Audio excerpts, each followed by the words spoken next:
There is a line in Allison Adelle Hedge Coke's poem, When the Animals Leave This Place, that I find haunting. They said no one belongs here. She's writing about land that used to flood cyclically, but that settlers used for farms and pastures, against the advice of Indigenous elders, and without regard for the seasonality of the rain. Embedded in these 6 words, they said no one belongs here, is the history of conquest and colonialism in America, and the mentality of the control of nature, which, to this day, dominates our societal relationship to nature. The forces of nature and history, and a deep knowledge of the land, burst forth from Allison's poem, along with a spirited and iconic crew of animals. I'm John Fiege, and this episode of Chrysalis is part of the Chrysalis Poets series. Allison Adelle Hedge Coke is the author or editor of 18 books and the recipient of numerous awards and fellowships. Her most recent book, Look at This Blue, was a finalist for the National Book Award. She is currently Distinguished Professor of Creative Writing at the University of California Riverside. Here is Allison Adelle Hedge Coke reading her poem, When the Animals Leave This Place. When the animals leave this place. Underneath ice caps, once glacial peaks, deer, elk, vixen begin to ascend. Free creatures camouflaged as waves, and waves receding, far from plains pulling. Upward slopes and faraway snow-dusted mountains, on spotted and clear-cut hills, robbed of fur, high above wheat tapestry valleys, floodplains, up where headwaters reside. Droplets pound, listen. Hooved and pawed mammals pawing and hooving themselves up, along rivers dammed by chocolate beavers, trailed by salamanders, mud puppies, plunging through currents above concrete and steel man-made barriers. These populations of plains, prairies, forest flee in such frenzy, popping splash dance, pillaging cattail zones, lashing lily pads, the breath of life in muddy ponds, still lakes. Liquid beads slide on windshield glass, along cracked and shattered pane, spider-like with webs and prisms. Look there, the rainbow touched the ground, both ends down, full arch, 7 colors showered. Heed what Indigenous know, why long ago they said no one belongs here, surrounding them, that this land was meant to be wet with waters nearby, not fertile to crops and domestic graze. The old ones said when the animals leave this place, the waters will come again. This power is beyond the strength of man. The river will return with its greatest force. No one can stop her. She was meant to be this way. Snakes in honor do not intrude. The rainbow tied with red and green like that on petal rose, though only momentarily. Colors disappear like print photographs fade. They mix with charcoal surrounding. A flurry of fowl follow. Like strands, maidenhair falls from blackened clouds above, swarming inward, covering the basin and raising sky. Darkness hangs over. The hills appear as black watercrest, blackness varying shades. The sun is somewhere farther than the farthest ridge. Main gravel crossroads and back roads slicken to mud, clay. Turtles creep along rising banks, snapping jowls. Frogs jug throaty songs, the frogs only part of the immense choir, heralding the downpour, the falling oceans. Over the train trestle, suspension bridge with currents so slick everything slides off in sheets. Among rotten stumps and black bass ponds, somewhere catfish reel in fins and crawl, walking whiskers to higher waters, waters above, below, the choir calling it forth. Brightly plumed jays and dull brown-headed cowbirds fly as if hung in one place like pinwheels. They dance toward the rain crest, the approaching storm, beckoning, inviting, summoning. A single sparrow sings the stroke of rain, past the strength of sunlight, The frog chorus sings refrain, melody drumming thunder, evoked by beast and water creatures wanting their homes, wanting to return to clearings and streams where ash or white birchwoods rise, tower over, quaking aspens stand against storm-shown vales, sheeting rains, crossing pasture, meadow, hills, mountain. Sounds erupt, gathering clouds converge, push, pull, forcing lightning back and forth, shaping windy sculptured swans, mallard ducks, and giants from stratocumulus media, as if they are living cloud chamber, as if they exist only in the heavens. Air swells with dampness. It has begun. Great. Thank you so much. Well, let's start with the opening lines. Underneath ice caps, once glacial peaks, deer, elk, vixen begin to ascend. So you cover what seems like a huge expanse of time in this poem. And I want to start by thinking about the glacial peaks that you reference. You published this poem in 2006 in your book, Blood Run. And reading about ice caps and glacial peaks here, I wonder if you could start by thinking back to the time when you were writing this poem, probably almost 20 years ago. What did ice caps and glaciers mean to you then? And has their meaning changed for you in this time, especially considering the rapid melting of ice that we've experienced since then? When the poem was originally published, I wrote it during a flood in the same place that I later worked and lobbied for a particular site, which then was called Blood Run and now is renamed Good Earth. So I went to this site, was passing through the area, and it was flooded out. And we could see the animals coming away from the place as we were approaching it. And it kicked off a memory for me about a place in the southeast whereas the stories go that settler colonists were coming in the area and were told not to approach this particular place when the animals were leaving because it indicated something happening. Could be anything, could be earthquake, could be a flood in this case, could be many other things.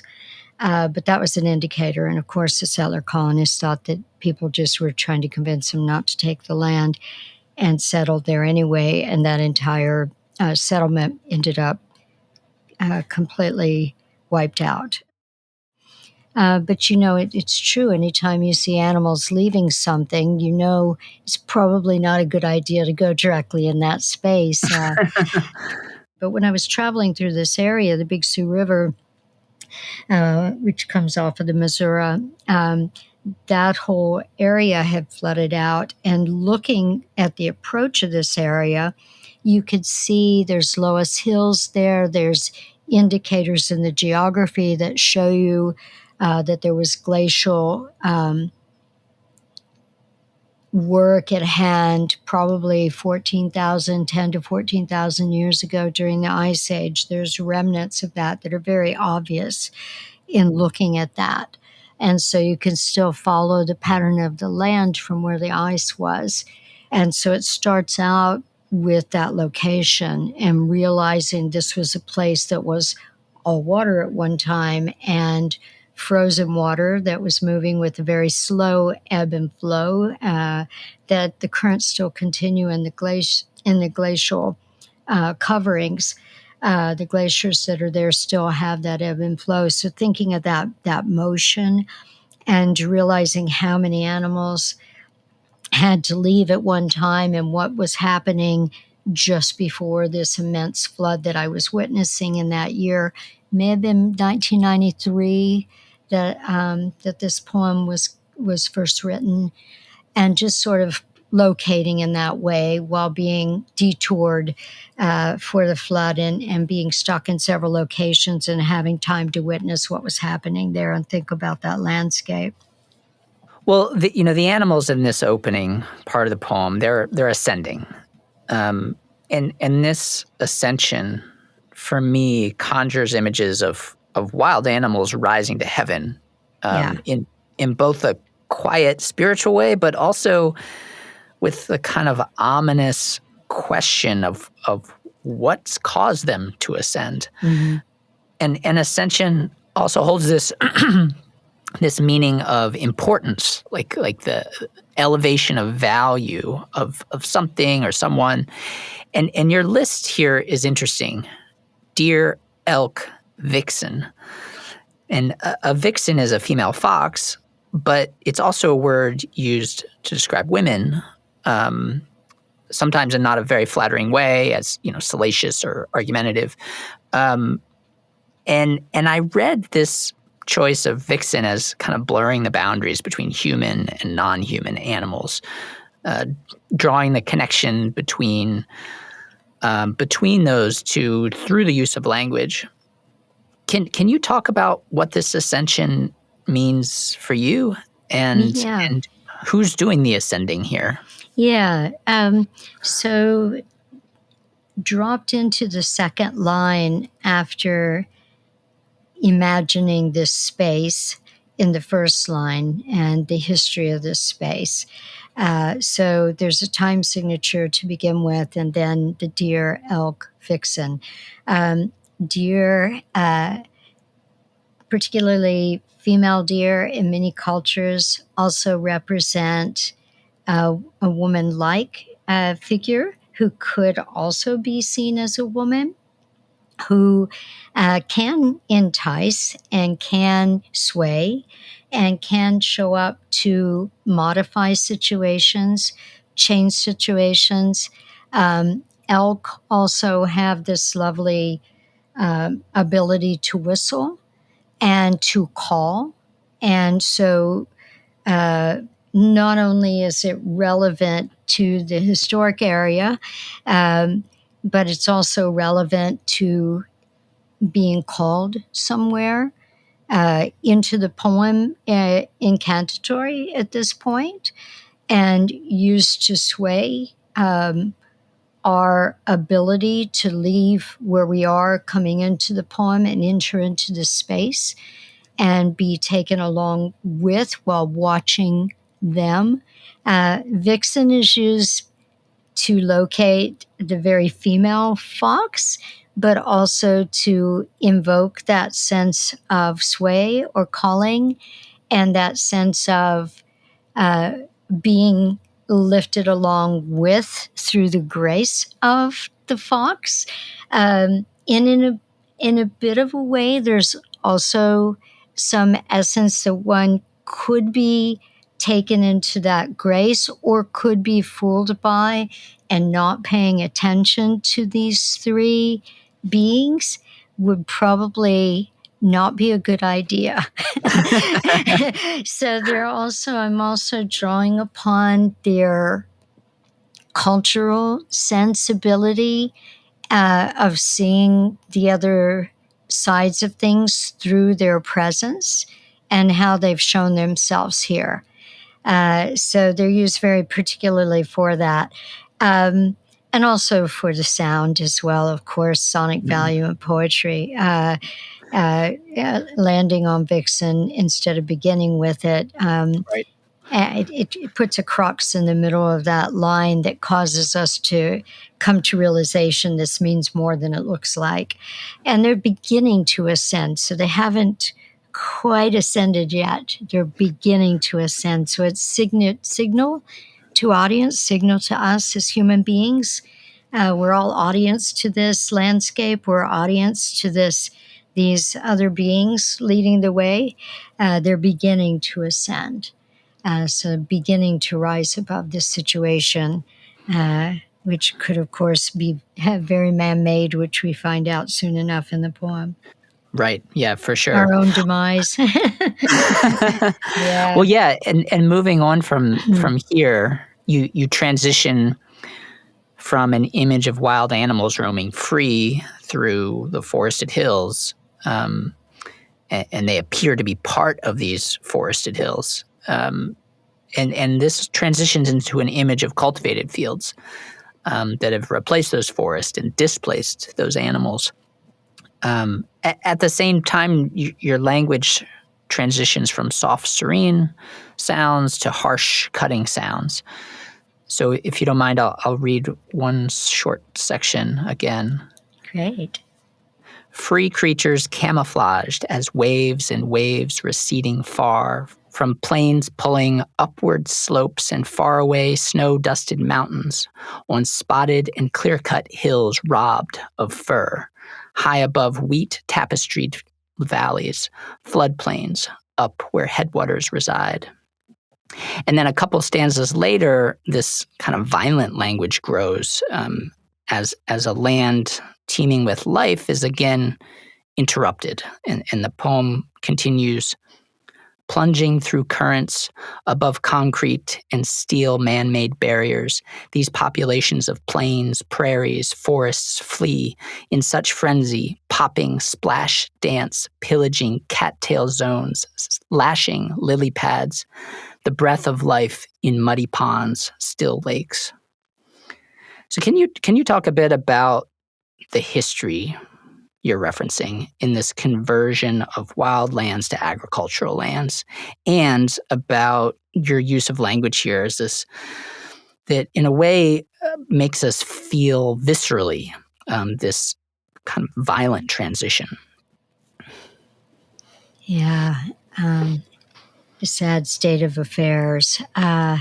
All along those waterways and nearly every riverway in North America, the cities that have been built, the developments that have been built, the damming that's occurred on the rivers has cut the lifeline for an immense amount of species that depend on it. And anywhere there is a traditional indigenous site remnant, there is a possibility that some of the creatures still survive if the site survived. Generally, the sites are put into locations that are not washed out. However, the damming of rivers changed all of that and the courseways of water. And then the plowing and turning of soil, again, erupted buffalo sod and the tampering down of soil that had always been, loosening it up and allowing it to decay and erode and move away. So what happens is when the floodplain floods, it washes out completely because things have been moved so much that nothing is there to hold it where it should be. And so it empties like bowels empty after a large meal.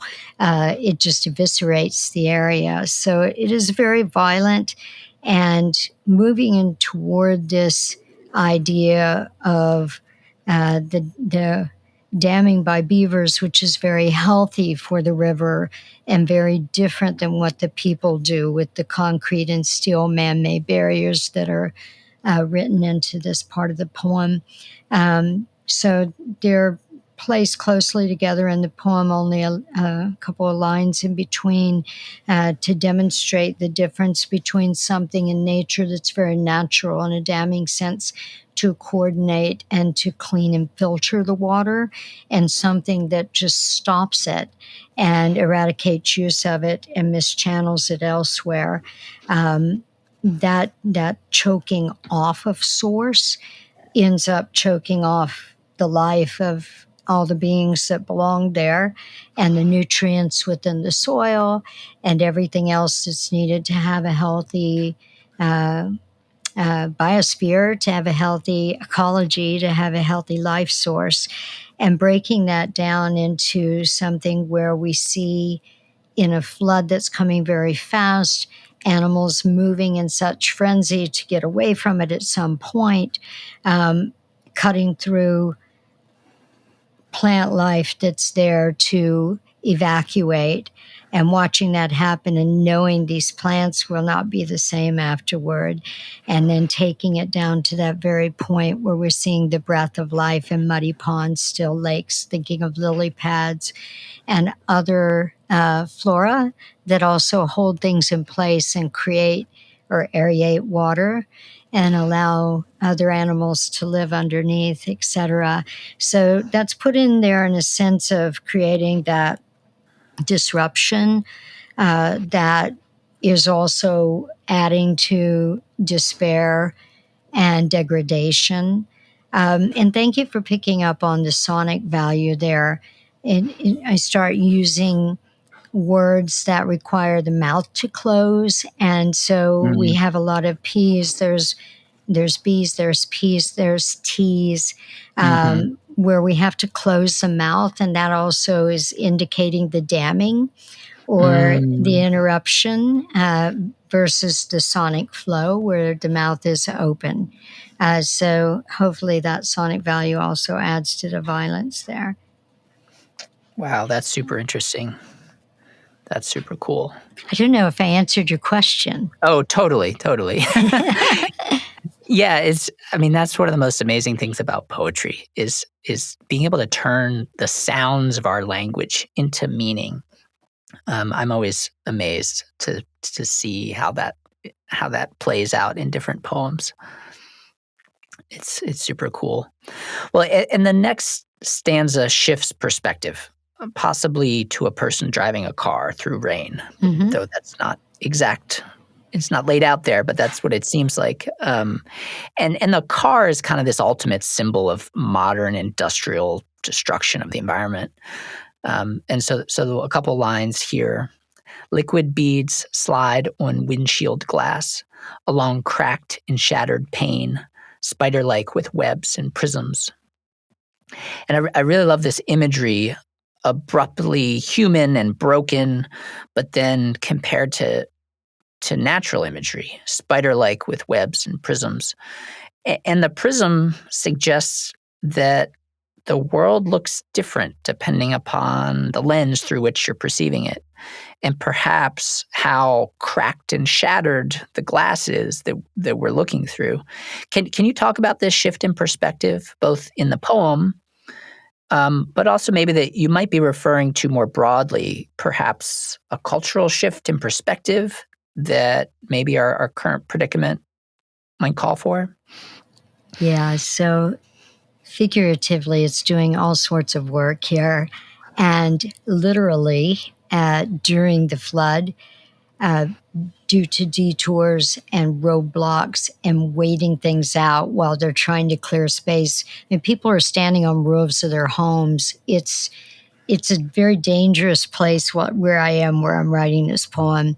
And during the stop there, while I'm witnessing this and coming into it, because I'm literally sitting in the car during the flood writing the poem Wow. while it's going on. And so there's a very literal sense to what's happening here on the windshield of the car I'm in, and figurative used again. I'm invoking a creature that is also known to beguile, to spiders both have been uh, credited with bringing greatness to people, offering, of course, weaving, obviously, also pottery, also bringing fire. Like so many things, spiders have been credited for doing in different cultures that are playing a part in this.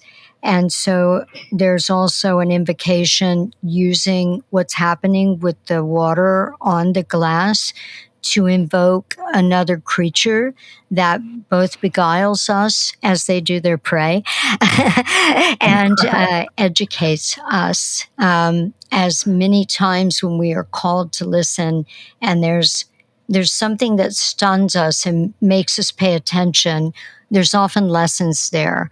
So the spider is being used in a multitude of ways here, along the very literal sense of what the water is appearing as to me, as the poet, through this. And what's also happening with the mechanization with the car is how we are as humans in this landscape, which has meant so much to so many creatures for so many eons of time, interrupting with our vehicles. And even during the flood, we're trying to drive through the place to get to another place. The entire area is flooded out, and here we are in cars trying to come through this place while people are literally fighting for their lives, and animals are suffering the consequence of humanity. I thought it was really important to address that within this cracked and shattered pain is also, there's a play on the word pain and the homonym, and what's happening when we are doing damage to ourselves and our environment. So there's a bit of indictment within that line as well. Oh, that's great. Yeah. And then the next part, you reference indigenous knowledge, and it seems to reference the Cherokee story of the thunder beings dressed in rainbows and lightning. And the first part of this next section is in quotes. You write, "Look there, the rainbow touched the ground, both ends down. Full arch, 7 colors showered. Heed what indigenous know. Why long ago they said no one belongs here, surrounding them. That this land was meant to be wet with waters of nearby, not fertile to crops and domestic graze." So let's start with this line, what indigenous know. And here you've turned indigenous as an adjective into a noun, which I find super interesting. What are you saying here about indigenous knowledge, and how does this unusual use of language fit into that? This is drawing on so many stories that I grew up with as a kid, and in allowing that sense of knowledge that pre-exist and yet still exist and will exist throughout time in the future. It's still very much a part of the geography. It's still very much a part of the landscape. No matter if there is a person, a people in the place currently, that knowledge remains in the place, and place has memory and can permeate through time. Sometimes we feel as though we have an idea, and that idea actually belongs to the place we're walking through. So if you enter into a space where there's been a bit of horror, violence, murder, trauma, war, you feel the gravity oftentimes when walking through it. Your mind goes to places because of what has happened there. And similarly, if you're moving through a space where there's been tremendous joy or a bounty, abundance, beautiful existence, you may feel the solace there, the peace there, the relief there, a bit of joy there. The ideas that you have are similarly affected by that place. So place holds memory, and the geography of a place informs a population as to its variables and its needs. And as human beings, and our languages are all developed by the environment in which that language originated, which is why the seasons don't really fit 4 seasons in the US, because they were an idea that came from one place in Europe. And we have other seasons in what's known as the US today that don't really fit the language of English. And changing the use slightly of the introduction of indigenous here allows for that sense of indigeneity to be more than a person, but in the same way that it's adherent to a person, informing the person, but the person's belongingness to the identity of the landscape in a kinship manner is relevant and holds true whether that person is there or not. So it refers to people, a people, peoples of, but refers to people whether or not in current time are present in this particular scene. And then drawing upon those old stories again that I knew as a child. Why long ago they said no one belongs here, surrounding them. And this, of course, was said to settler colonists in various places. I was reading a bit of writing by Leanne Rorpaw yesterday that she posted that she had written this piece up near Banff in Alberta. One of the areas she mentions is Frank Slide, and Frank Slide similarly, like this place is washed out that I'm writing in at the time I'm writing the poem.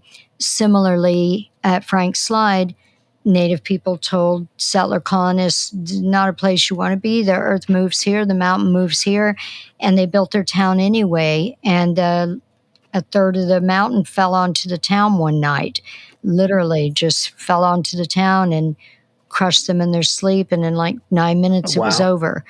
But these knowledges, Indigenous knowledge of place, the connection to the landscape, and that absolute knowledge or traditional ecological knowledge, referred to as tech today, TEK, is something that anyone living in a particular space should be acquainted with and know as a good guest there.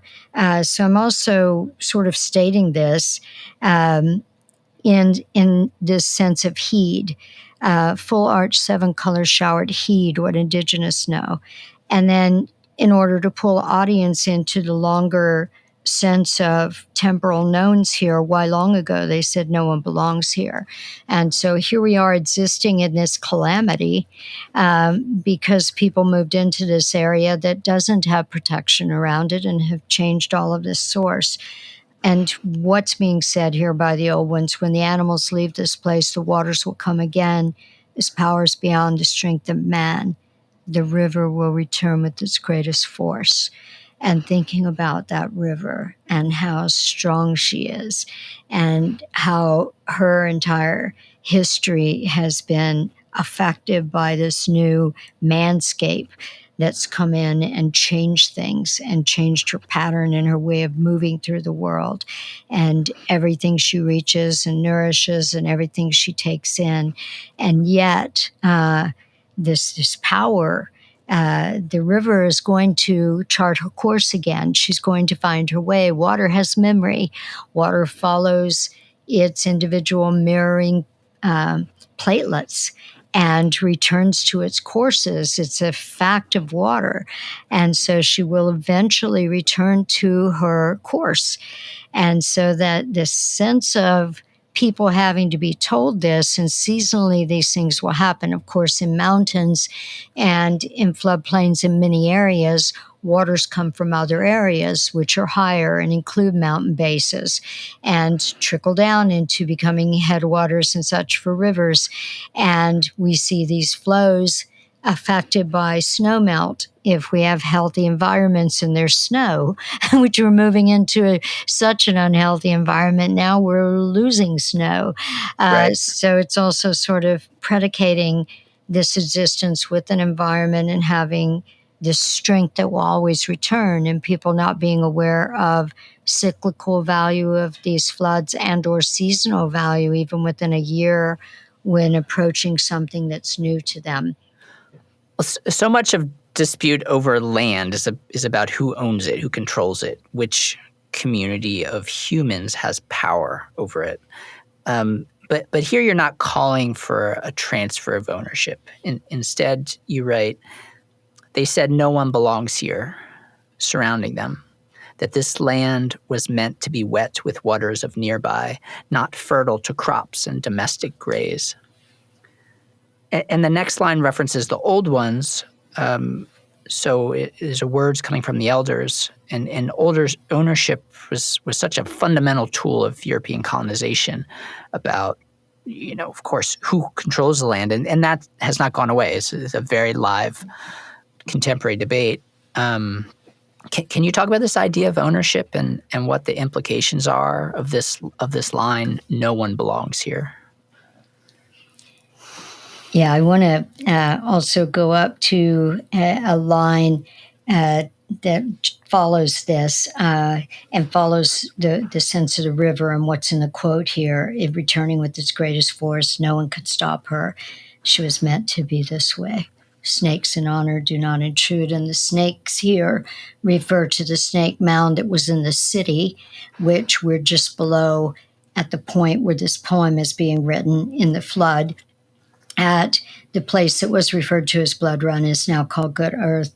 And that snake mound that existed, that was destroyed to propagandize settler colonists in their host countries, their countries of origin, be it Germany or Norway or Ireland, and convince them that people there were savages, were nomadic. And so there was this huge movement to destroy the cities. Of course, in traditional systems of kinship with land for original peoples in this hemisphere, that value of kinship would not include the idea of ownership because it is a partnership. It is also an honor. It is both a duty, a task, and an honor to live within a space and curate and caretake the space along with its own needs and sustainability. Very different than the concepts of ownership brought about by the colonization propaganda and the feudal systems that existed in Europe and caused people to have hardships and want to move other places.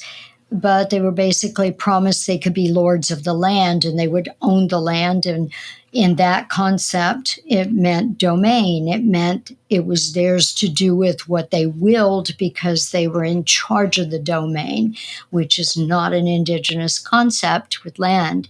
And so their ideas of individuality meant more to them than the land itself, and certainly more than the people of the land who they felt were in their way. Right. Yeah, listening to you talk about this whole process is really fascinating, this big picture of how one group of people is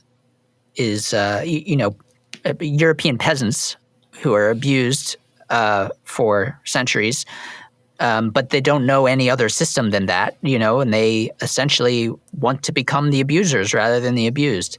Yes.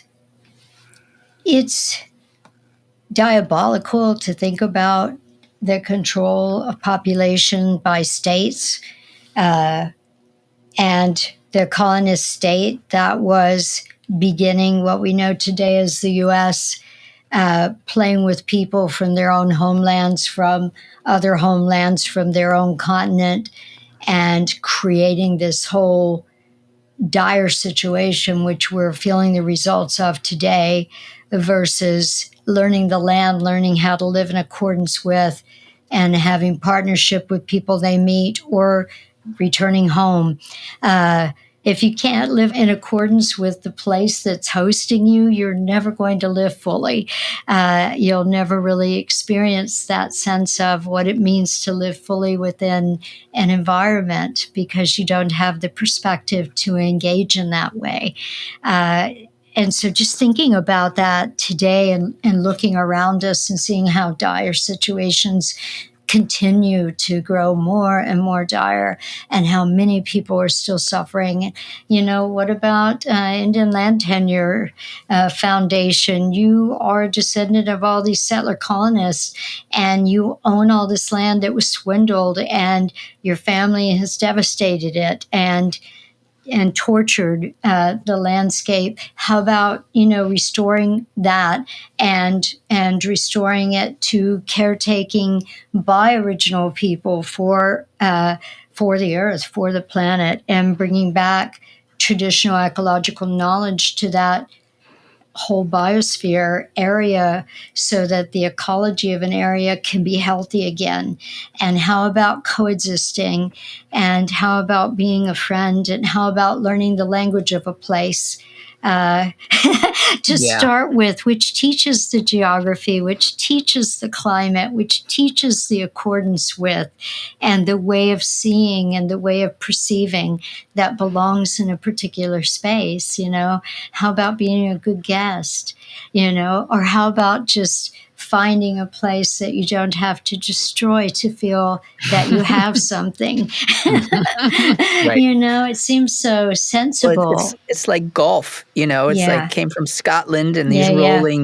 rolling green hills, and now Mm-hmm. we've tried to replicate that landscape literally all over the world, where it Yeah. has to be rolling hills and it has to Mm-hmm. be thin or short grass, Yeah. short thick grass. It's like, where can that grow outside of Scotland? Yeah, And not so coincidentally, many mound cities are covered with golf courses today. oh, wow, Uh, really? Oh, wow, the only good thing about that is they wanted the curvature of the land, so left some of the mounds, wow, some of them. So oftentimes burial mounds. So some of the burial mounds people are playing golf on, wow. which is sad and sadistic. But yeah, so curated, so much wanted at that part of Scotland, so much wanted that Yeah. sport that Yep. used that as part of colonization and covered up cities rather than admitting they were cities with golf courses. Yeah, yeah. Well, this line, this power is beyond the strength of man. I'd love it if you could dig into that a little bit, because my sense here is that humans are no match for nature, which is something that we hear from many different cultures and communities, and it's reassuring on one level. But global climate change has really cast a shadow on that idea. And so I was wondering if you could, from where we stand now, think about, how do you feel about this statement from the elder? This power is beyond the strength of man. In this world where we are literally changing the climate through our emissions of carbon, like how do you understand all of this? Yeah. So my father was not only a great storyteller and singer and all around great guy, he also was an analytical chemist, Oh, um, wow. and ended up being one of the first people hired when EPA was still a functional entity pre-Reagan era, and where it was eviscerated. And a lab guy, but also an on site guy looking for pollutants and how to restore environments. And so he actually won a bronze medal in the sciences for cleaning up a city, Clarington, Pennsylvania, from this horrible pollution that was going on from manufacturing there and such. But he grew up with a lot of the knowledge that I'm talking about here. And he talked to us when we were small children. And we saw the sun one day in unusual color. And he said it's pollution. And we were like, well, what's pollution? And he went into all these talks with us, and we were really small. And he told us, it started in the industrial age, and the effect we're seeing today began there. And we're not going to see the half of it in your lifetime. It takes time to build up the damage until it unfolds and falls apart. And when it happens, it's like an eruption. There's a fissure. It's obvious, but it takes years of damage for that to be evident in a way that we see the demise. So in that long-term sense of thinking again about environment, what we're seeing as detriment and pollution dates back to the point of industrialization on the planet, and environmental damage, Western Hemisphere affected by Eastern Hemisphere, because there are currents in the water and the air that carry things around the globe, and we're revolving all the time. But also during colonization, the amount of death, of genocide alone, put out so much carbon monoxide into the air that there's still a crippling effect from that time period of genocide. Not to mention the livestock and everything else that's changed. And then you bring in the idea of the mechanization on top of these things. And here we are with the cars, which are in this poem. And so there's the structure, there's the dams in the poem, there's the car in the poem. The poet is in a car watching these things play out through a windshield. So from a point of complicity and driving a car with some of this remnant of knowledge passed on, and yet in a car. So the calamity of current existence in the climate that's been created by colonization is, there's an indictment here as well, and an indicator of complicity for all people at this point.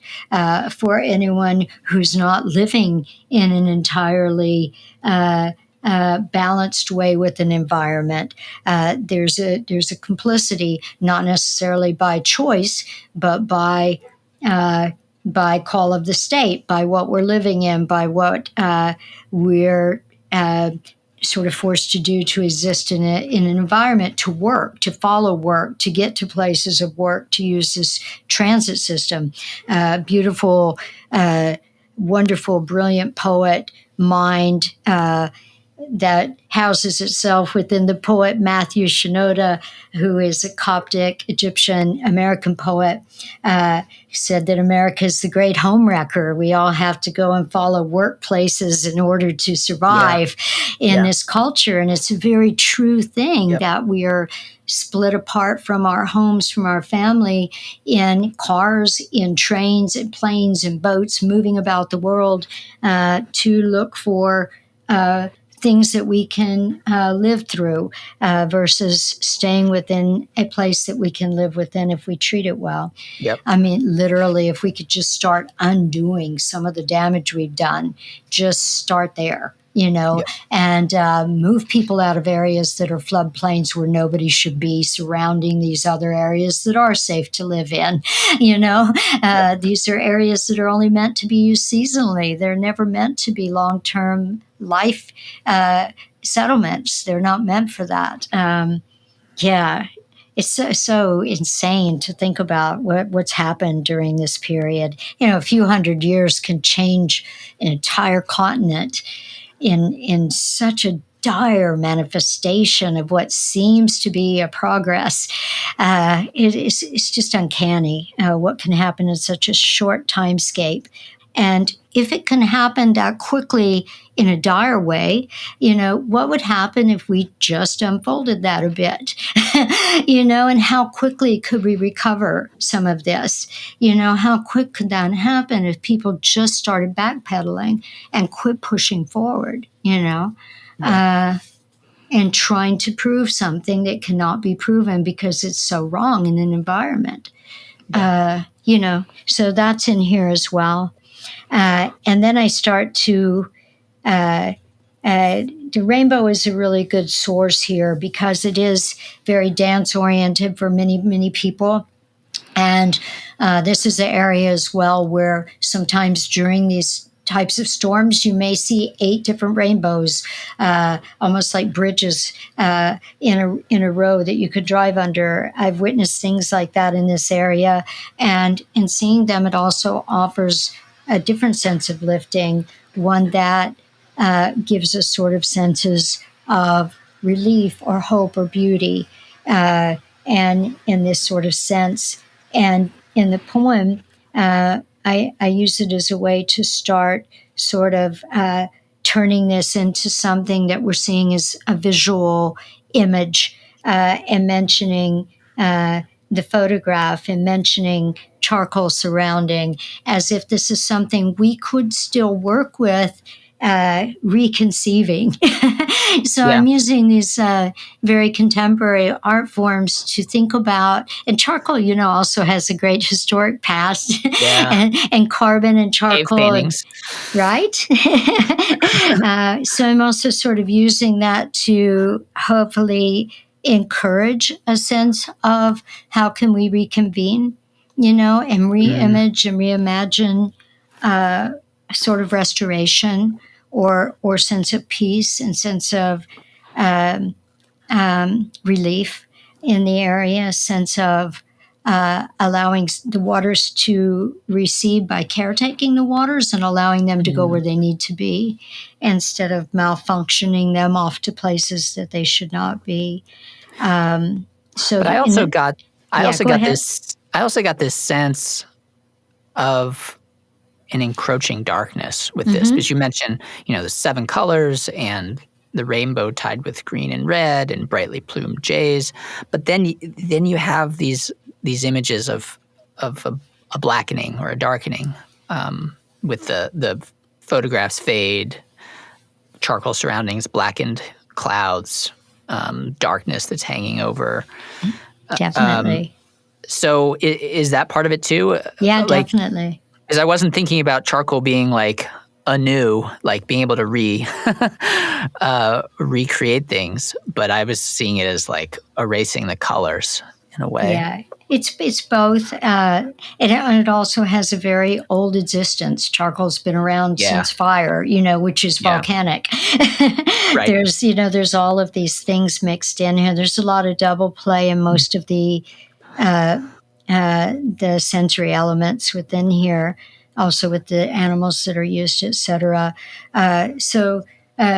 Moving from the rainbow into sort of this muddling in this visual field, where there is possibility, and everything begins in darkness, in so many cultures, in so many stories, in so many stories of creation around the world. There's often the sense of space. There's often the sense of this darkness, and we see it again and again with cloudscapes, with particulars in weather, and also with senses of depression and or harm and or trauma. It can also be something that feels very comforting. I personally love to be way out in the country with no lights and just lit by stars and moon, and there's plenty of light. Your eyes adapt very easily. I find a sense of solace when in darkness like that. But there's also a sense of foreboding in darkness, and a sense that things can still happen. And in a flood, when there's an ominous sense of the clouds are still blackened, there's still this harboring of clouds that are about to downpour once again. And instead of it moving away, they're coming together. And there's this sort of swarm, much as the animals left the place. Now the clouds are taking over and coming in and sort of overtaking the place and finishing the job.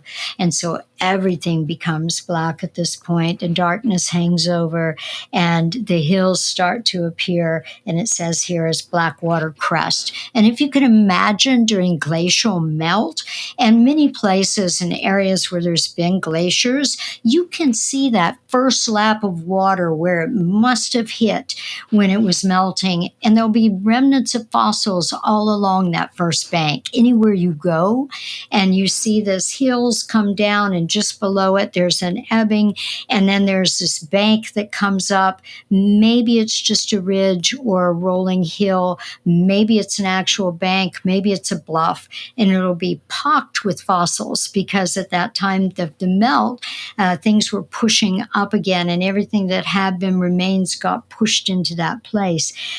So it's bringing that up a bit so that it's like black watercress from when it was all underwater back in the day. And then the blackness varies in shades as well. Not only ominous, but it takes on its own entities, apparitions, figures, beings, something that's beyond man, something spiritual, something physiological within weather that we don't quite understand as human beings, but we have stories for, and we can imagine things into and understand it through that way. So those entities start to come into place at that point.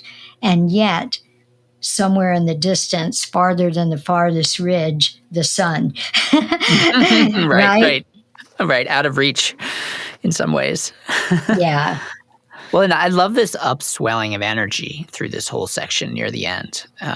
And I was thinking about it. On the one hand, it's kind of this energy of excitement and resistance, even. But it's also this dangerous and foreboding energy. So a couple lines I wanted to pull out. They dance toward the rain crest, the approaching storm, and that's referring to the birds. And then later, gathering clouds converge, push, pull, forcing lightning. And then there's this line, beckoning, inviting, summoning. And I was just wondering, what are the birds beckoning here? What are they inviting and summoning? What in the midst of this rising energy of this upswell? Yeah, first the frogs and turtles begin. So Mm, the turtles creep along rising banks, snapping their jowls. The frogs chug throaty songs. Frogs only part of the immense choir heralding the downpour. So they're calling it on. They're wanting their land back. So they're playing a mm, part in reconvening what should be. So the animals that are here are calling this to happen. They want the flood because they don't want the invaders. mm, Similarly with the birds, they're inviting the rain, singing the stroke of rain, beckoning, inviting, summoning. If you see birds just before the rain gets really heavy, often they'll seem like they're suspended in space, and you'll see them just fly hanging in the air in one place. mm-hmm, It's like a little spectacle, which is very akin to dancing because they know mm, what's coming, and it's almost an honoring from the bird to the power of this rain that's coming. But they're calling it on in this poem and evoking it, and it carries on through.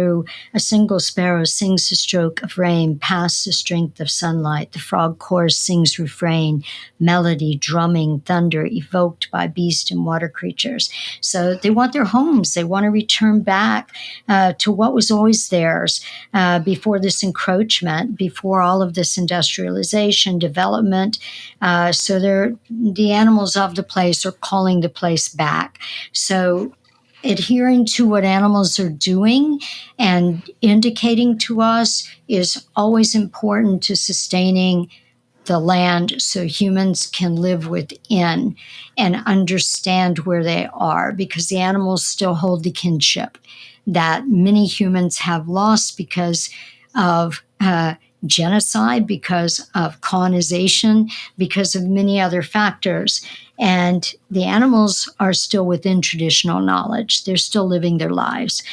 So they're wanting it back, so they're calling it back, and they're playing a part of this, which has been recorded in many places throughout the hemisphere, that just as huge floods come and ruin dams, it's noted how many frogs appeared the day before, weeks before, how many mm, turtles showed up, all making this sound. And then suddenly the river takes over and the dams break. And it's been recorded. It's not just in story, although it's been in stories that predate, that they will mm, show up and do this, and they will call this on to reclaim a place. So it's also showing the environment and its natural entities, reclaiming space and reoccupying in accordance of using both the waters from the heavens, if you will, and the waters from the earth, the river. Yeah. Wow. That's really beautiful. And I love this term, stratocumulus media. It feels like there's a double meaning of the cloud and the water as a medium, a substance through which change can travel or other things can travel. But also Exactly. it feels like nature's media, in contrast to our news media and our popular media. What are you thinking about with stratocumulus media? Yeah, exactly that. Exactly that. And here's the palette, and here's the visual scape. We're in a digital age, and here's this media, this sense of range to play, this sense of things can happen here. We can create this. This base, this platform, recreate, allow a sense of travel through, allow a sense of sort of cognitive bearing to mix with and become a part of, and encapsulate some sense of belongingness with place, and allowing that to happen through the animals in the poem, allowing that to happen through the clouds in the poem, and understanding that the clouds are also part of the atmosphere here, very much a part of the landscape, very much a part of everything that we experience in a biosphere, experience in ecology of place, and that they have a part in this as well as entity. So in using this sort of sense of the clouds that are here and building here that are able to do so much to restore through what might look like damage to begin with, but actually is restorative, that there's a sense of that occurring as if we're watching film, as if we're watching something happen, watching it occur on this screen somewhere, and it being the artist, and it having its way with us, with the environment, and our choices, the sort of climax, our choice in this, what we're going to do to adhere to the major crisis that's occurring. We watch it play out. Do we fight it? Well, we're not going to have a choice, because this is so intense. So the choice is not ours in the end. So we may think we're protagonists as human beings, but far from it. And so there's this sense of a rising crescendo and the single solos that occur, and then this choir takes over, and then this sense of lifting for all of us to understand all of this is more than we've conceived.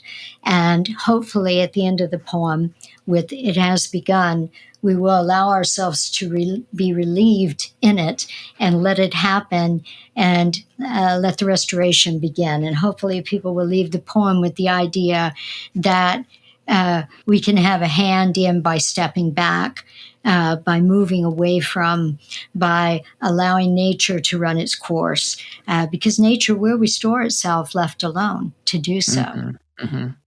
It makes me think about the opposite of "it has begun," which could be "it is over." And that's so much of, kind of the undertone of so much of our environmental discourse of like, we've messed up, we've destroyed everything, it's over, and I love this ending with "it has begun." And it gives us that indication of how we can start something rather than just lament the end of something. Absolutely. And here's the next role, Right. And where does your voice fit into this chorus that has risen absolutely. from the frogs all the way to the clouds? Yeah, Well, absolutely. and back to this thing you mentioned earlier of writing from a point of complicity. I feel like that's one of the things that gives this poem so much power. And I'm kind of curious as to how you think about how the reader will encounter this poem, because you could have written this poem in a way that does not complicated and does not place you in a car. But you were in the car writing, so maybe you couldn't have written it that way. But, I can imagine writing this poem with all these things, but it could be seen as, an indictment in a way. But by placing yourself in the car, in the middle of it, looking through the broken glass, it gives it so much power and allows you to empathize with the reader and for the reader to empathize with you and to say, we're all in this. And it's not about, are you in it or are you not in it? It's about, once you're in it, what do you do? Exactly. That's really cool. Yeah. And I really believe it's important to cause people to face things in order to motivate ways of thinking that hopefully will have better results. Part of the role of a poet, in my opinion, is to invoke change and to also call for change. And the call there is one that I feel very, very deeply.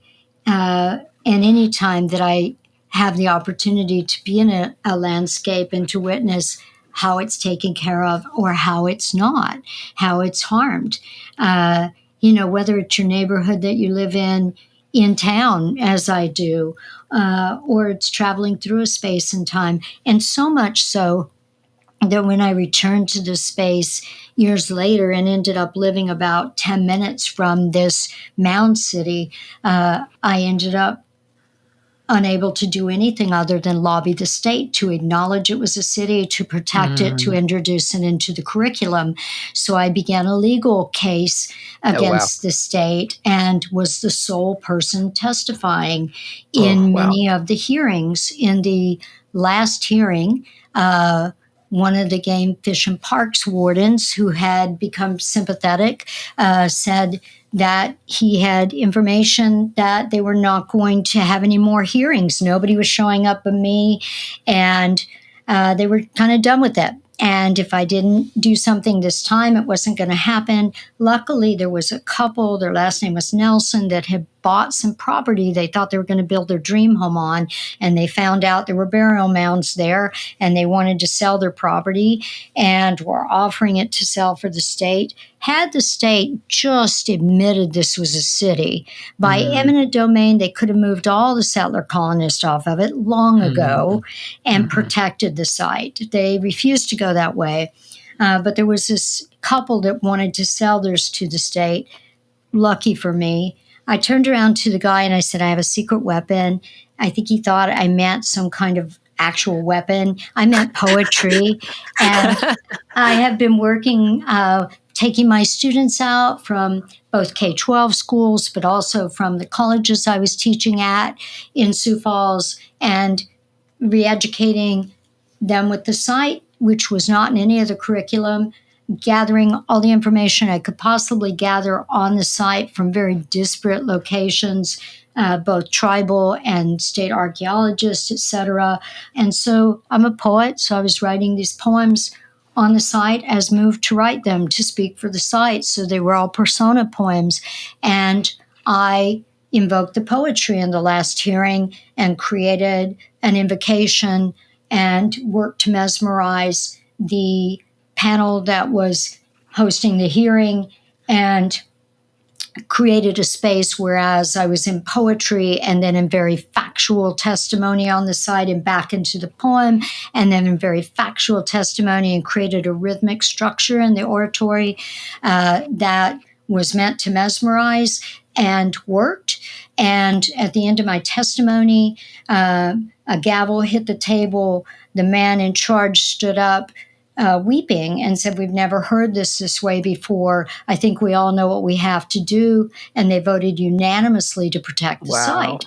Wow. So I won. I had already lined up people from those nations. So as soon as they voted this way, I could immediately connect them with those tribal officials, who then by all rights, once something becomes public domain, the original peoples, if it becomes a state park, the original peoples actually have a say in the law. It's not quite as good as being able to get the land and restore it to tribal descendants, but it's as close as I could get as a testifier. And so it's the job that I did. Well, that's the most powerful story I've ever heard that answers the question, what can poetry do? Yeah, I was moved to do it. I knew about traditional ways of providing testimony and how they very much orators used the sense of song, sense of lyricism in storytelling while testifying in order to convince and sway audience, and that being a orator's technique. And I knew about this since I was a small kid, and I just invoked it basically. Wow. Yeah.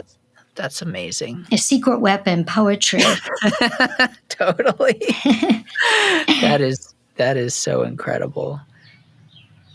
Well, Allison, can you end by reading the poem once again? Yes, happy to. You'll have accompaniment. It sounds accompaniment. When the animals leave this place. Underneath ice caps, once glacial peaks, deer, elk, vixen begin to ascend, free creatures camouflaged as waves and waves receding far past plains pulling upward slopes and faraway snow-dusted mountains, unspotted and clear-cut hills robbed of fur, high above wheat tapestried valleys, floodplains, up where headwaters reside, droplets pound, listen, hooved and pawed mammals pawing and hooving themselves up, along rivers dammed by chocolate beavers, trailed by salamanders, mud puppies, plunging through currents above concrete and steel man-made barriers. These populations of plains, prairies, forests flee in such frenzy, popping splash dance, pillaging cattail zones, lashing lily pads, the breath of life in muddy ponds, still lakes, liquid beads slide on windshield glass, along cracked and shattered pane. Spider-like with webs and prisms. Look there, the rainbow touched the ground, both ends down. Full arch, 7 colors showered, heed what Indigenous know, why long ago they said no one belongs here, surrounding them, that this land was meant to be wet with waters nearby, not fertile to crops and domestic graze.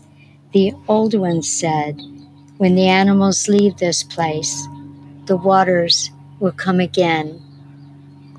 The powers beyond the strength of man, the river will return with its greatest force.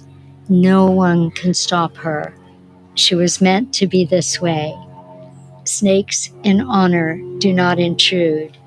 The rainbow tied with red and green like that on petal rose, though only momentarily.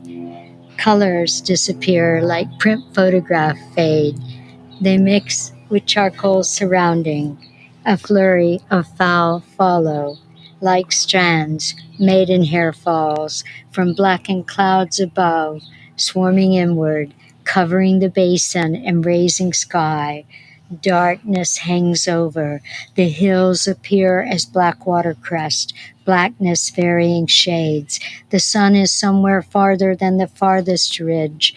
Main gravel crossroads and back roads slick into mud, clay. Turtles creep along rising banks, snapping jowls. Frogs chug throaty songs, the frogs only part of an immense choir, heralding the downpour, the falling oceans.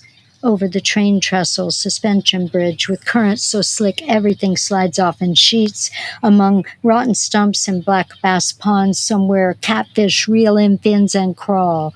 Walking whiskers to higher waters, waters above below, the choir calling it forth. Brightly plumed jays and dull brown-headed cowbirds fly as if hung in one place like pinwheels. They dance toward the rain crest, the approaching storm, beckoning, inviting, summoning. A single sparrow sings the stroke of rain past the strength of sunlight. The frog chorus sings refrain, melody drumming thunder, evoked by beast and water creatures, wanting their homes, wanting to return to clearings and streams where ash or white birchwood rise, tower over, quaking aspens stand against, storm-shown vales, sheeting rains crossing, pasture, meadow, hills, mountain, sounds erupt, gathering clouds converge, push, pull, forcing lightning back and forth shaping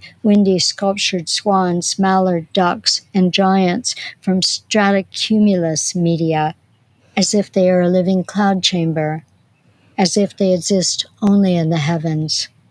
Air swells with dampness. It has begun. Wow, thank you. That was great. And I think the animals were accompanying you. They knew you were talking about them. And I was waiting for the frogs and the turtles to chime in. But I only That would have been brilliant. the birds. But at least the birds could contribute. The birds and a dog. Yes. Well, Allison, thank you so much for joining me today. This has been delightful. Thank you. Thank you for having me. And I look forward to speaking with you again soon. Thank you so much to Allison Adelle Hedge Coke.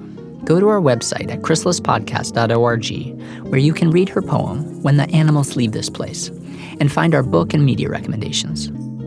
This episode was researched by Liddy Montgomery and edited by Sophia Chang. Music is by Danielle Rodriguez Vivas. Mixing is by Morgan Honecker.